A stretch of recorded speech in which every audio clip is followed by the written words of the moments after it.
Bonjour, aujourd'hui j'ai le plaisir de vous présenter Catherine Emery, qui est un maître Reiki Oui. et Reiki Karuna. Oui. Alors le Reiki, c'est de l'énergie universelle que je vais capter et que je vais transmettre par les mains à la personne qui l'aura demandé. On apprend à faire du Reiki. Déjà n'importe qui peut faire du Reiki, c'est pas un don, c'est quelque chose qu'on apprend, de même qu'on va apprendre à faire de la dactylographie. On peut apprendre à faire du Reiki, après c'est juste une question d'entraînement, d'amour. En fait c'est de l'amour. Le Reiki c'est juste de l'amour, en fait on transmet ça. Et le Reiki Karuna, c'est le Reiki de la compassion. Mais maintenant, je ne peux pratiquer qu'à distance parce que j'ai une fibromyalgie. Et du coup, rester statique pendant très longtemps, parce qu'un soin, ça va quand même prendre facilement 45 minutes. Ouais. Et donc, rester statique au-dessus de la personne, debout, sans pouvoir bouger comme je veux ou sans pouvoir m'asseoir, c'est quelque chose que je ne peux plus faire. Entre guillemets, j'assure le SAV, c'est-à-dire que je ne vais pas envoyer un soin et ensuite basta et la personne, je ne vais plus en entendre parler. Non, non, au contraire, il faut m'appeler, m'envoyer des messages.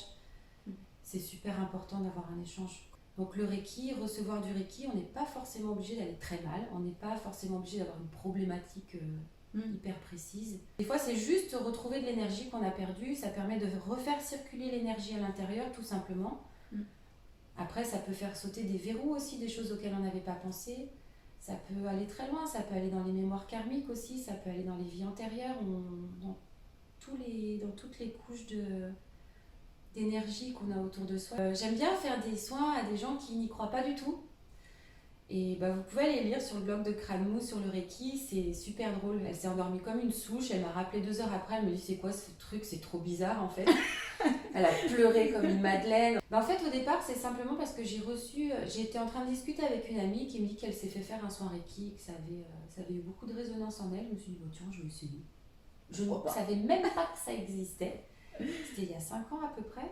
Et je vais recevoir ce soin Reiki et ça a été exceptionnel. Et petit à petit, je me suis dit, c'est vrai que ça peut aider des gens finalement. Vu que ça m'avait aidé moi à sortir quand même d'une période assez difficile dans ma vie. Et ça marche aussi sur les animaux. D'accord. On peut faire des soins sur les animaux.